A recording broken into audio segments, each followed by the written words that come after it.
आज भी हम लोग सवेरे से साथ में बैठे थे। मोहन यादव जी को भी नहीं पता था कि उनका नाम आ सकता है, और यही भारतीय जनता पार्टी की सबसे बड़ी खूबी है कि भारतीय जनता पार्टी अपने छोटे से छोटे कार्यकर्ताओं को उठाती है और सीधे मुख्यमंत्री और बड़े बड़े पदों पर बैठाती है। माननीय मुख्यमंत्री का घोषणा हुई है, निश्चित ही राष्ट्रीय नेतृत्व ने कुछ सोच समझ के निर्णय लिया होगा, और वो कोई नए नेता नहीं है। अखिल भारतीय विद्यार्थी परिषद से अपने काम करते हुए आ रहे हैं और पार्टी के वरिष्ठ कार्यकर्ता हैं। बाबा महाकाल का आशीर्वाद है, नए चेहरे पुराने चेहरे नहीं होते। भारतीय जनता पार्टी का कार्यकर्ता है और भारतीय जनता पार्टी का हर कार्यकर्ता मजबूत कार्यकर्ता है, कोई नया चेहरा नहीं। बिल्कुल बाबा महाकाल का आशीर्वाद उन्हें प्राप्त हुआ है। वो आशीर्वाद लेकर इस मध्य प्रदेश को चहुमुखी विकास की ओर ले जाएंगे। शिवराज सिंह जी की जो योजना है उसको निरंतर रूप से लागू रखेगी और संगठन के नेतृत्व में काम किया जाएगा। कि एक जमीनी कार्यकर्ता को जो मौका दिया है, इसको कहते हैं भारतीय जनता पार्टी जो करती है वो ऐसे काम करती है जो एक आम कार्यकर्ता के लिए जो अंतिम छोर तक फायदा मिलता है वो आज देखने को मिला है। और इसी के साथ साथ अब जब मोहन यादव का नाम आया है तो राजस्थान में हड़कंप मचा हुआ है कि वहां किसका नाम सामने आ जाए। जैसा मैंने कहा कि ओबीसी, आदिवासी, महिला, ये एक फॉर्मूला है जिस पर आगे काम कर रहे हैं नरेंद्र मोदी की सरकार। मोहन विष्णु से मैसेज क्या दे रहे हैं नरेंद्र मोदी और उनकी सरकार? एमपी में यादवों की संख्या बहुत कम है, इसके बावजूद एक यादव चेहरे को मुख्यमंत्री बनाया गया, सरप्राइज चेहरा। यूपी बिहार के यादवों को भी एक बड़ा संदेश है मोहन यादव के नाम से। जो इंडी गठबंधन है, इंडिया गठबंधन की रणनीति को भी एक तरह से झटका दिया, क्योंकि इंडिया गठबंधन लगातार जातीय समीकरण की बात करता है, जातीय जनगणना की बात करता है। यहां पर एक ऐसे व्यक्ति को मुख्यमंत्री बनाया गया यादवों की संख्या जिनकी मध्य प्रदेश में बेहद कम, लेकिन तब भी उन्हें चेहरे के रूप में आगे किया। ओबीसी को पूरी तरह से अपने पाले में भी एक तरह से बीजेपी रखकर चल रही है।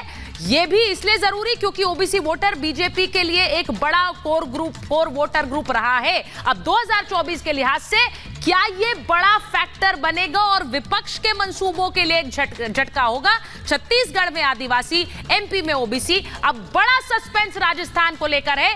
मैं एक बार सीधे मध्य प्रदेश भोपाल जा रही हूं। सीधे हमारे साथ हमारी सहयोगी अनामिका जुड़ रही है, उनके पास जाएंगे। अनामिका, जरा बताइए, मोहन यादव का नाम आते ही एक सरप्राइज पैकेज था, कोई उम्मीद नहीं कर रहा था उनके नाम का। मुझे लगता है बहुत से कार्यकर्ता वहां नहीं जाते थे, वहां पर भी आपस में चर्चा यही हो रही थी। आप मुस्कुरा रही हैं, क्या कुछ सुन रही हैं वहां?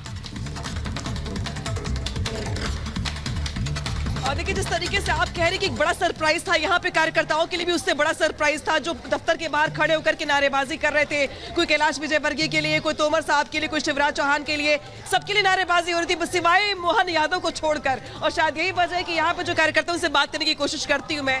कितना बड़ा सरप्राइज मानते हैं मोहन यादव के नाम को? ये भारतीय जनता पार्टी की रीति और नीति है कि कब कहाँ कौन सा कार्यकर्ता क्या बन जाए, ये कोई कहा नहीं जा सकता।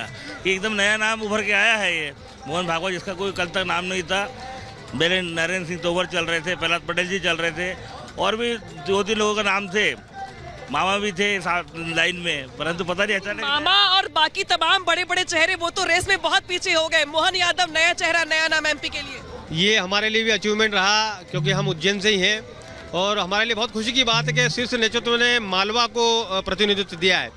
हमारा रुझान जा रहा था कैलाश जी की तरफ, पर कहीं और हटकर और नई चीज़ संगठन ने दी है। और मोहन जी वैसे बहुत सुलझे हुए व्यक्ति हैं, शिक्षा मंत्री हैं, और इसके पहले उन्होंने विक्रम महोत्सव में भी काफ़ी काम किया है। इसके बाद में शिक्षा जो स्थली है उसको हब बनाने के लिए लगातार लगे रहे हैं। तो शिक्षा मंत्री रह चुके हैं मोहन यादव, पुराने अनुभवी, 2013 से विधायक। क्या बताइए नए नाम को लेकर के क्या चल रहा है? अनामिका, नहीं, बढ़िया। अनामिका, लाइव तस्वीरें आ रही, जरा उन पर एक बार जा रहे हैं।